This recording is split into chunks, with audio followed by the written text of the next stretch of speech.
You, John Fitzgerald Kennedy, do solemnly swear.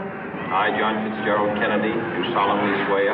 That you will faithfully execute the office of President of the United States. That I will faithfully execute the office of President of the United States. And will, to the best of your ability. And will, to the best of my ability. Preserve, protect, and defend the Constitution of the United States. Preserve, protect, and defend the Constitution of the United States. So help you God. So help me God.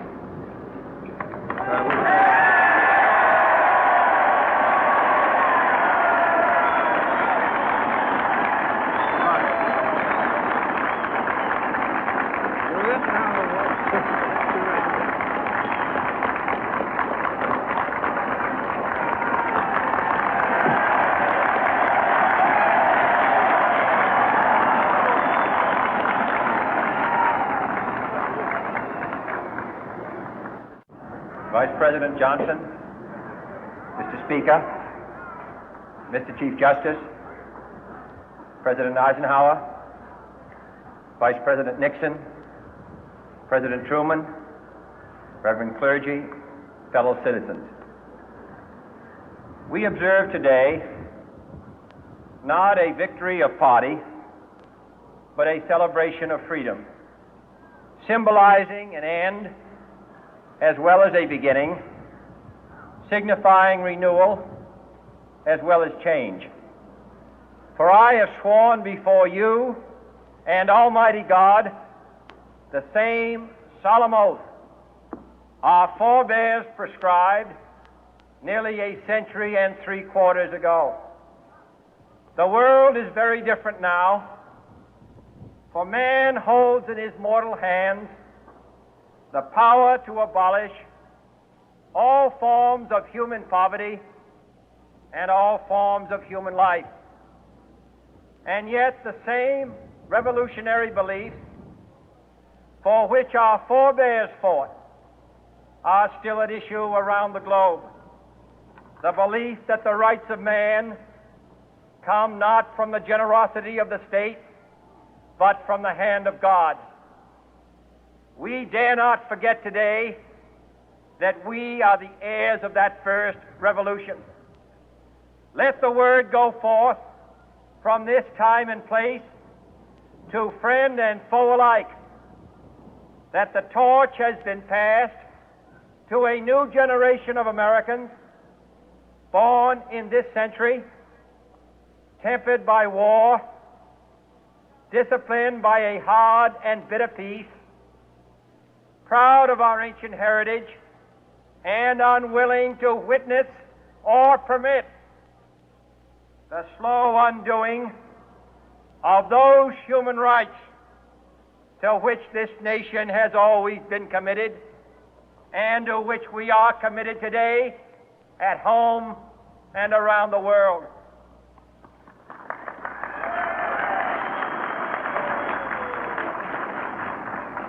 Let every nation know, whether it wishes us well or ill, that we shall pay any price, bear any burden, meet any hardship, support any friend, oppose any foe to assure the survival and the success of liberty.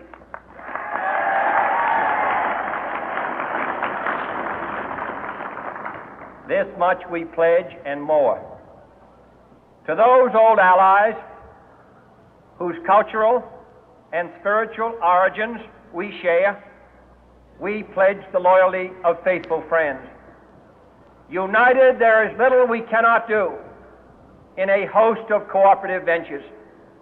Divided, there is little we can do, for we dare not meet a powerful challenge at odds and split asunder. To those new states whom we welcome to the ranks of the free, we pledge our word that one form of colonial control shall not have passed away, merely to be replaced by a far more iron tyranny. We shall not always expect to find them supporting our view, but we shall always hope to find them strongly supporting their own freedom, and to remember that in the past, those who foolishly sought power by riding the back of the tiger ended up inside.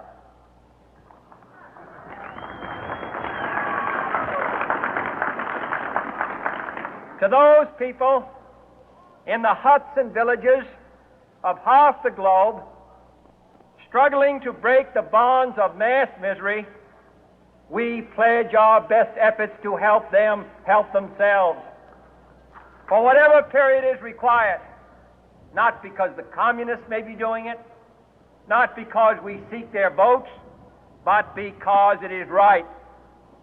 If a free society cannot help the many who are poor, it cannot save the few who are rich.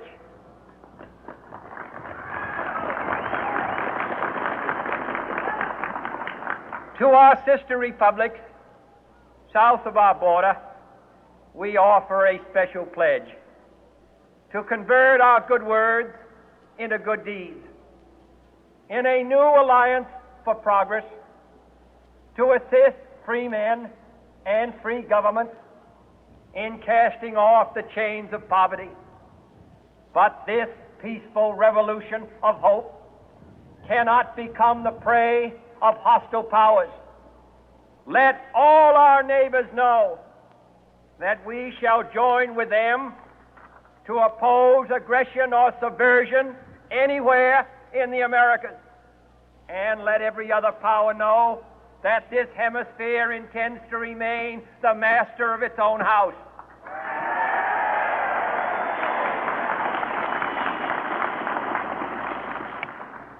To that World Assembly of Sovereign States, the United Nations, our last best hope, in an age where the instruments of war have far outpaced the instruments of peace, we renew our pledge of support to prevent it from becoming merely a forum for invective, to strengthen its shield of the new and the weak, and to enlarge the area in which its writ may run.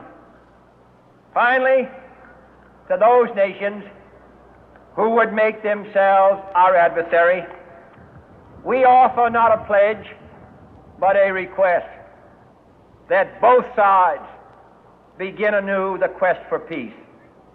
Before the dark powers of destruction, unleashed by science, engulf all humanity in planned or accidental self-destruction, we dare not tempt them with weakness, for only when our arms are sufficient beyond doubt can we be certain beyond doubt that they will never be employed.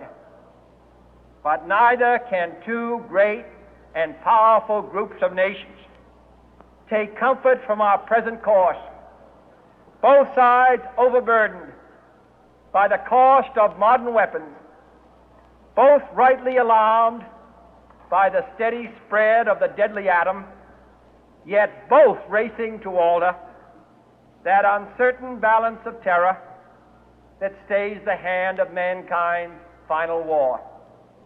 So let us begin anew, remembering on both sides that civility is not a sign of weakness, and sincerity is always subject to proof. Let us never negotiate out of fear, but let us never fear to negotiate.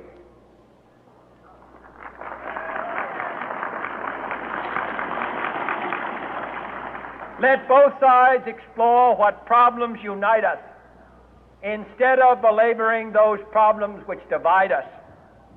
Let both sides, for the first time, formulate serious and precise proposals for the inspection and control of arms, and bring the absolute power to destroy other nations under the absolute control of all nations.